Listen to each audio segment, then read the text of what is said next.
on with our series of prehab or preoperative care before you get an ACL surgery. To refresh from the previous videos, engaging your quad and getting your quad as strong as you possibly can before surgery is crucial.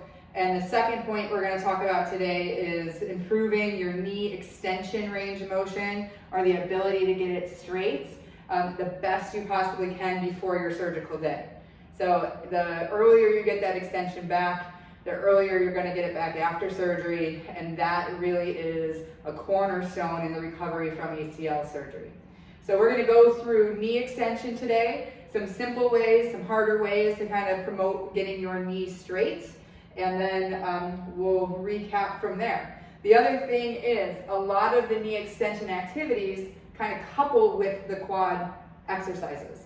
So a lot of the quad setting and a lot of the squatting with how we focus on coming up will enhance knee extension and quad strength. So we're not going to regroup and cover those again today, but you can certainly go back to those previous videos and look at any of the exercises that are focusing on getting your knees straight. All right, so one point to note is that straight doesn't mean it's a 0-degree angle. Straight is pretty much whatever the other knee can do. So if you look at me, I have a little bit of what we call hyperextension, where my knee goes beyond straight, which is pretty common, especially in females. Males, you certainly might have some too. But if we are talking about getting full range of motion, it is full range of motion, not just to 0 degrees of knee extension. So in the beginning phases, especially after an acute injury, you might be sore and extension may hurt. So we want to work through that some. And this is where you have to use discretion, or the clinicians you're working with have to use discretion on what is appropriate and what is not. I generally tell people a little bit of discomfort that stops when you stop is totally welcomed, as long as you feel good after the exercise. So the first, most simple one that I'll show people is just sitting with your heel propped. So if you have something, even if you're sitting on the couch or sitting down at home, and you just put your heel up on something and let kind of gravity do its work. Now this certainly can be uncomfortable, so it all depends on what height you use and how much you're sitting there with that leg propped. But this is going to be better than sitting into the comfort like this, because this will kind of further that potential of a contracture where it's hard to straighten your knee. So getting something out here, a lot of times I'll tell people, just even if you're sitting on your couch, you get your heel up on the coffee table. You could build up towels, a foam roller, anything that gives a little bit of space underneath your knee that allows it to drop down. You can also do it in elevated position. So if you're lying down and you have your leg up, same thing, that you're just kind of getting your foot to the edge and then letting that knee go down. You certainly can kind of pull your toes up and do a quad set, squeezing that quad in this position. And again, the higher it is, you're just allowing gravity to take this part of your knee down to the ground and trying to get that full extension of your knee. Okay? So those are some basic ones when you're just sitting around. But you can also make them active, and there's plenty of ways to do that. So I'll show you my 3 favorites that I tend to use.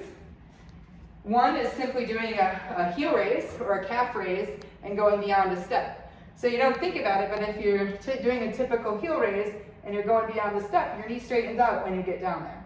So up in the calf raise and then down, letting those heels drop and squeezing those quads tight will allow you to get some knee extension. If that's easy, you certainly can take it to one leg and let that drop and really push that knee straight at the bottom.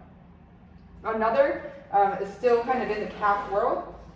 So I'll have people go up against a wall and kind of push into the wall out like this. And then you're going to do a march with a calf raise. So you bring a leg up, and you can see just kind of naturally when you bring this leg up, this one goes back into extension a little bit more. So this would be the first level, is just marching up. And then the second level would be here and then up on your toes, but not letting the knee bend when you come up.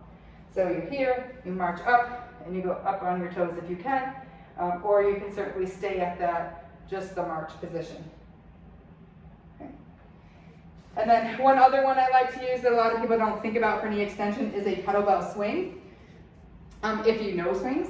So if you already know them, this is one of the best ways to kind of get that knee extended, because when you get up into the swing, the goal of that is that you're pushing those knees back and stabilizing yourself.